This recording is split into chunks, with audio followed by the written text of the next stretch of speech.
there is just such a clear definition between some good cars and the rest that just shouldn't happen in a box stock class. I want to see what it takes to make the car equal. This class will crash and burn before it ever got a really great chance to kick off. I know numbers are high, but I've seen where numbers have already started to drop off.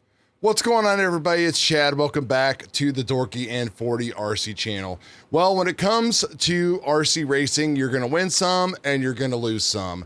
Last night we ran our stock class with the Losi Nascar, and the car got better and better throughout each heat.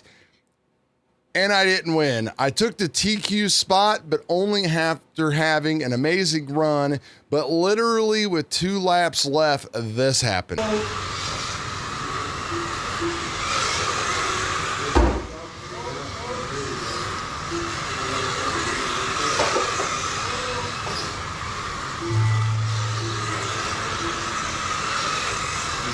Play out.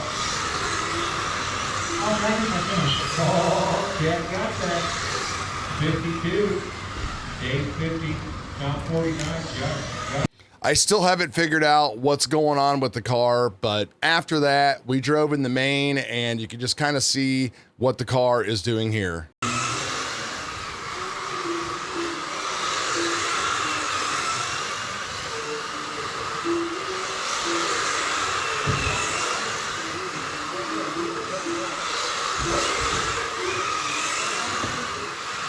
Man, this fucking thing wants to pull right now.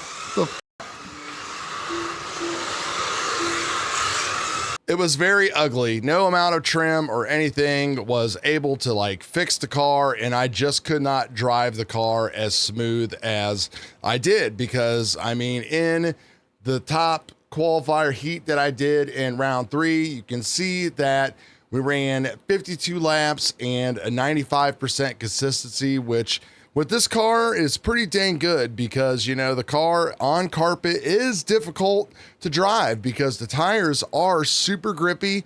You're fighting that. And then, of course, getting into traffic with these cars, as I've said before, they're very light on their feet. So any kind of like little bumps against other cars, things can get very unpredictable. You can really see a perfect example when I hit the ice there and the car was shooting out, and I just continued to push. I should have let off the throttle, but I was going for that TQ run, and instead of letting off the throttle and trying to control the car just continued to push on the outside and hit the wall, and it hasn't been the same since. So we've got on road today. I've got a couple extra servos, so we're going to throw those in there. More than likely, something inside the servo is stripped out because I can't really see anything geometrically that is wrong with the car. Everything seems to be steering appropriately and everything, but there's definitely something going on. I don't know. We will hopefully figure it out today. So I'm not going to bore you with the footage. I'm just going to cut straight to the point here. On road, the car was okay. We were, you know, second place. There was 4 of us.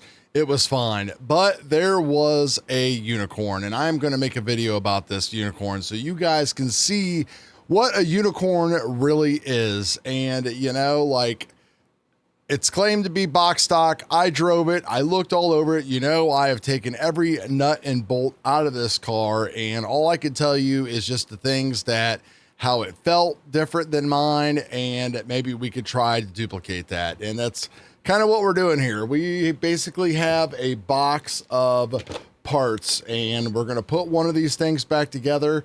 And I think what my plan is I want to race this thing, but I think it is time to get off the box stock horse a little bit.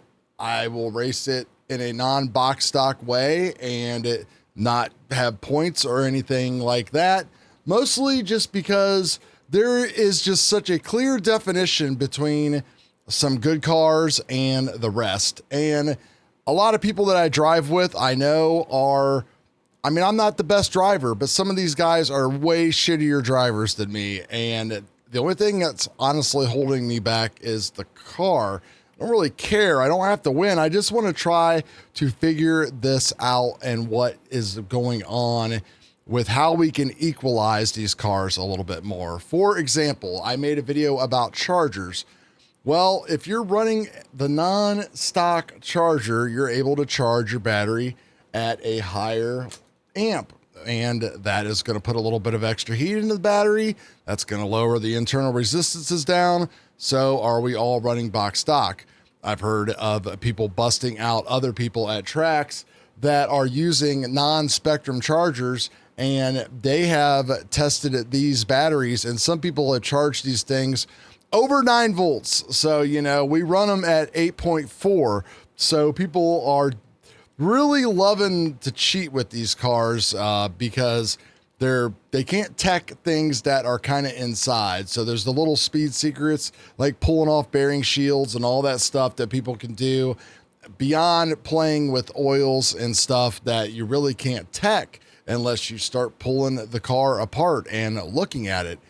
So I want to see what it takes to make the car equal. We know the remote and the ESC doesn't make a bit of difference. So is there something in the springs that we can do?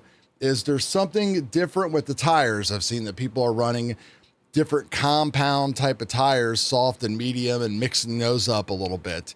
Are we doing the right thing with tire glue for oval versus on-road? The guy, this unicorn that I drove, had no glue on his front sidewalls at all, and his dual rate was literally at 100%. Again, we'll talk about it more in that video. When you see this car, it drove almost as good as my however much GT12. I think I was turning 6.8 hot laps with my GT12, and I think his hot lap in one of our rounds was like 7.3 or 7.4, and the rest of us were like around the 8.2 to 8.3 range, and that just shouldn't happen in a box stock class. When it comes to the oval, you know, you've all seen that kind of stuff. I battle my way up to like TQ, have something happen, the car gets out of shape.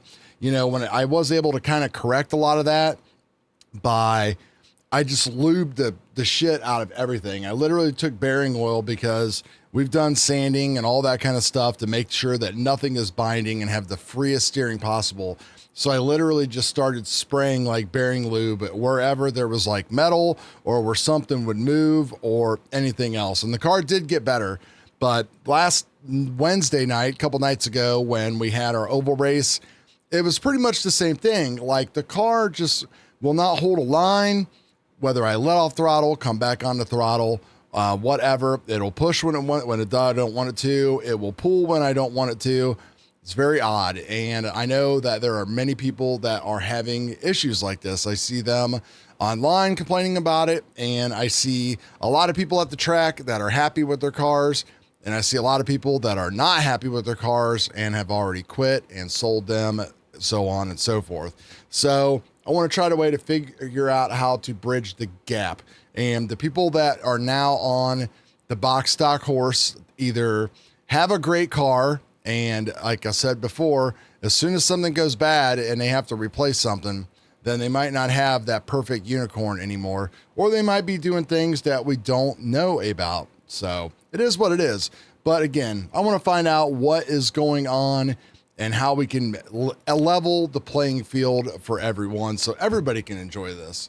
Because again, it's a $190 car, and if we have to throw 30 or 40 or 50 bucks at it to make it all equal and make all the cars competitive with each other, then we got to figure out what that is, because this class will crash and burn before it ever got a really great chance to kick off. I know numbers are high, but I've seen where numbers have already started to drop off, and we got to maintain the numbers and try to execute the vision here on the channel, which is we try to encourage RC racing and make everybody have a good time and just make things better. So that's what we're going to do. Unicorn video will be coming up next. You are not going to want to miss it. Till then, peace out, guys. Later.